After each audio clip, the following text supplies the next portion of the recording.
Welcome to Talk About Scary, the show where we do just that. We talk about scary stuff. Sometimes it's people, sometimes it's places, sometimes it can be true crime. It could be a haunted house, it could be a haunted hotel, it could be a cemetery. It could be like a submarine that sunk. It has been in the past. It could be anything, and that's what scary is all about. I'm Adam. I'm Shelina. And today we have some great stuff to talk to you guys about, to discuss. But before we get started, just want to let you guys know about some great stuff we have that is currently out on the Roku channel. It's a new place that picked it up. And on Amazon, it is The Ghostly Secrets of the Hotel San Carlos. I finally got the name right. Clay and I did our own ghost investigation, our own haunted paranormal investigation in the Hotel San Carlos, a historic hotel in Phoenix, Arizona. It is supposed to be one of the most haunted hotels there is. And we were the only two people in the entire hotel. It was scary. Yeah. And some stuff happened. So if you guys want to see that, you can see that on our YouTube channel. Thanks for watching. Or you can watch it on the Roku channel. Thanks for that. Or you can watch it on Amazon Prime Video. Thanks so much for watching. And that's all I have to say today about that. We have some great ghost hunting stuff coming your way. I say it every episode, so I'll try to keep this one brief. But check us out, and thanks so much for watching us, guys. Well, thank you so much for that intro. I'm glad you finally got the name correct. Thank you. So I have a gift for you today. Yeah? And it is this story. Oh. That's a gift. It's not. It would be a real gift. I mean, it's like when a kid makes you a card. Says, I got you a Father's Day gift. My kid one time made me a card. It was a stick figure. He didn't buy me anything cool. That's what you get for Father's Day? Tristan, that's what I got for Father's Day? You gave me a card. I mean, he was 5. But would have expected more out of you. Well, I think that's lovely. So this is the gift. One of your favorite little quirky things. The Poltergeist curse. Ooh, the Poltergeist. Okay, you mean the movie. So one of my favorite movies of all time is Poltergeist. Craig T. Nelson is in it. He is fantastic. It's one of those quintessential, I saw when I was a kid in the 80s, one of those quintessential 80 movies where every moving part was its own character. Every part of the movie was its own character. And it was an amazing story, and it was told so well, and it was scary because you were invested in every single part of the film. You can watch it today. It still looks as good as the day it came out because the man used film only, and he still only uses film to this day. It was amazing. Amazing movie. I love Poltergeist. So thank you so much. I'm excited. I'm going to shut up now. Let you get to it. Well, the original Poltergeist movie was released in 1982. It was instantly a hit and one of the highest grossing movies of 1982. It's now considered a classic masterpiece of American horror cinema. It is an amazing masterpiece. A quick rundown of the movie, if you haven't seen it.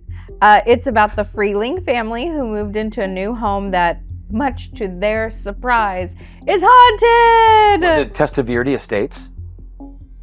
It was that. I love this epic movie. Okay, go ahead.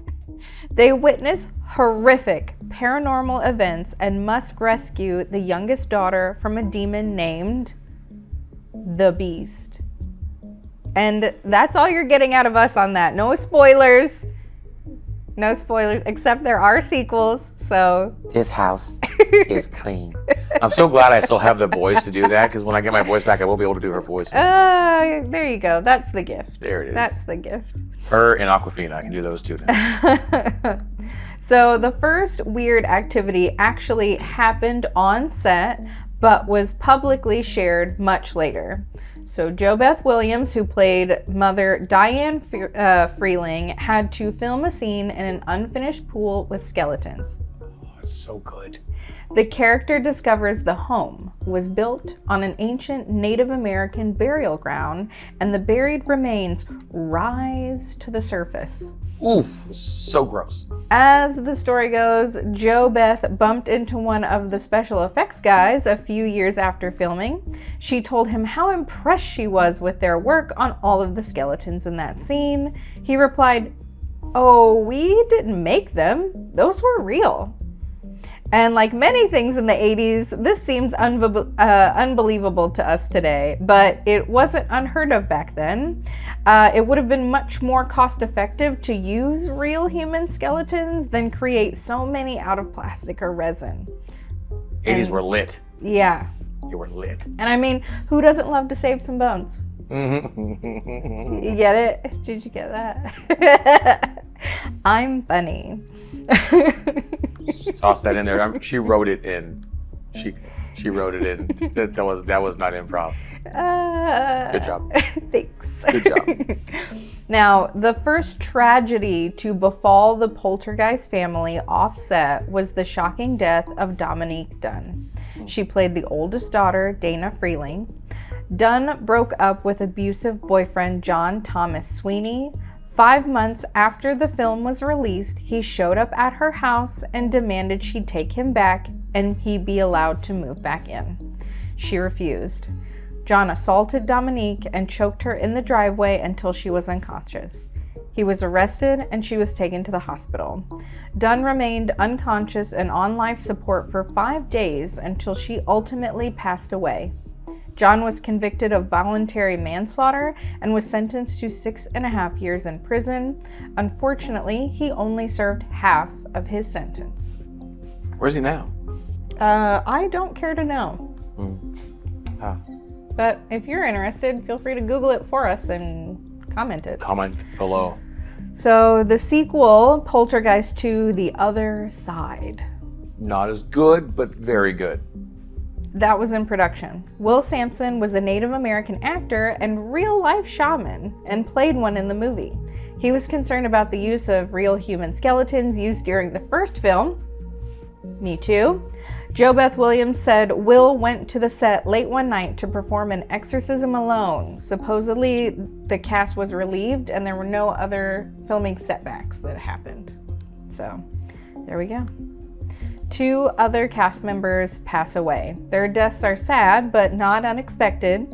Julian Beck played Preacher Kane in Poltergeist 2. He was diagnosed with stomach cancer in 1983, right before starting work on the sequel. He passed away in 1985. And Will Sampson, the shaman, passed away in 1987 after complications from a risky heart-lung transplant surgery. So this one is a little difficult here. In 1988, the youngest of the fictional Freeling children passed away. Carol Ann.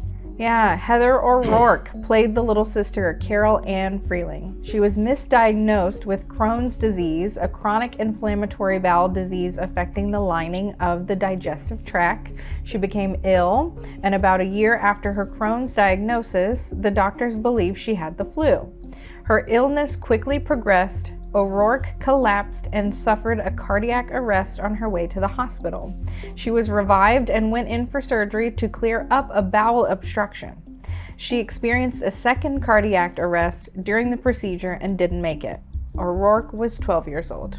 Oh yeah, she was really young. Yeah. Yep. We got a couple more here for you. Richard Lawson played Ryan in the original movie. He was aboard U.S. Air Flight 405 when it crashed into Flushing Bay in 1992. Out of the 51 people on board, 27 survived, including Richard. And Lou Perriman, who played Pugsley in the original movie, was murdered at 67. A recently released ex-convict, killed Lou with an axe in his own home. So those are all the weird coincidences that happened to the folks of the Poltergeist franchise. It's crazy because you think about it, like it kind of reminds me of the curse of King Tut's tomb. Ooh, yeah. You know, so like, you know, you think about the curse of the mummy and you think of all these, you know, these old tales of these curses where someone's excavated old bones or, a full human. And the curses that can kind of go with those things. And you think about almost all these people died within a 10-year span or less. All these people that were involved with the production of the movie. And I mean, I'm not a superstitious person, but I mean, come on. I mean, those are all real skeletons. I knew that part of the story. Yeah, it kind of messed up. 80s were lit. The 80s were lit. But, I mean, that's a lot of deaths, man. It's a Yeah. lot of deaths. Unfortunately, Carol Ann was the one that, broke everybody's heart. The girl played Carol Ann. And the oldest sister, we all heard about her all over the news at the time, which kind of made us watch Poltergeist more and more and more. There's 3 Poltergeists, right? There was another one too that were a big skyscraper. It wasn't good. It was 90s trash. It wasn't no good. I mean, no offense, but So in this house, it's Poltergeist and Poltergeist 2. yes. And Superman 1 and Superman 2. The Christopher Reeve version. No, we don't do 3. And 4, The Quest for Peace, you can keep that one. That one's trash. You heard it here, folks. General Zod. Terrence Stamp, he was fantastic as General Zod. Well, good. I hope you enjoyed your gift today. I do. I love my gift. I love Poltergeist, guys. If you haven't seen Poltergeist yet, you have to go see it. I don't care who you are. You could be the most hardened person in the world. You could have seen Longlegs like 20 times and not been scared at all. God, what a... Anyway, not good. Whatever you think you've seen, watch Poltergeist with an earnest heart and sit down and watch it, turn the lights off, and tell me at the end of that if you're not slightly disturbed. I mean, it has a pretty good ending. It does have a pretty happy ending. That's the way, the man did things. But it was scary, man. It was scary. As a kid, it was terrifying. I would watch Creepshow, laugh, not be scared by it. I could watch Psycho, not be scared by it. Poltergeist scared the crap out of me. That's wild. It is crazy. Beautiful story, though. Beautiful cinematography, amazing acting. Again, Craig T. Nelson, national treasure. You're amazing. Thanks for Poltergeist, bro. Anyway, thanks so much for my gift today. That was actually a really great episode. Welcome. I hope you guys enjoyed it too. If you did enjoy it, I've been drinking a lot of soda today. I got the burps, I'm sorry. If you did enjoy what you saw today, we really appreciate it. Thanks so much. Would you do us a favor, please? You think maybe you could hit that like button? Maybe tap that subscribe button for us? Let your friends and family know what you saw here today. Maybe share it with them. Maybe share it with them even. We'd really appreciate that. Thanks so much for watching today, guys. And as always, creep it real. Creep it real. Creep it real. Thank you, guys. Bye. When was the last time you saw Poltergeist? Probably the last and the first time that I saw it was long ago. So I'm due for another watch. I like it a lot. I've watched it so many times, even as an adult. That and Ghostbusters.